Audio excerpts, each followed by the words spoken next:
Haydi.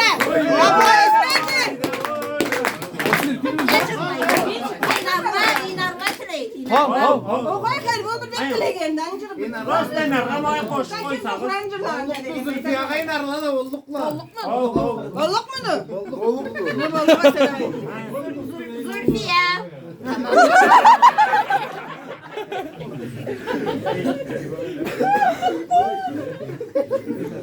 Oy beni yanam çekken tükkendi.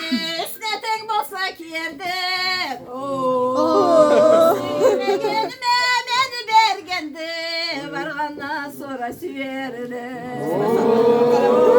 Haydi kızacığım. Sürmegenime kalay varayım. Belime baydan sımsada.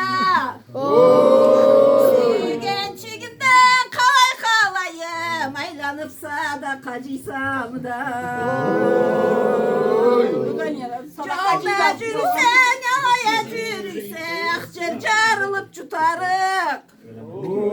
Sürgenin zarını atlarına yetip, gelip burnumdan tutarık. Altından ayu çoktu değdiler, altını satıp allıkma. On katılık olsa da o yayım, 11'inci varlık. Korunsun sen var kaldık mı deme.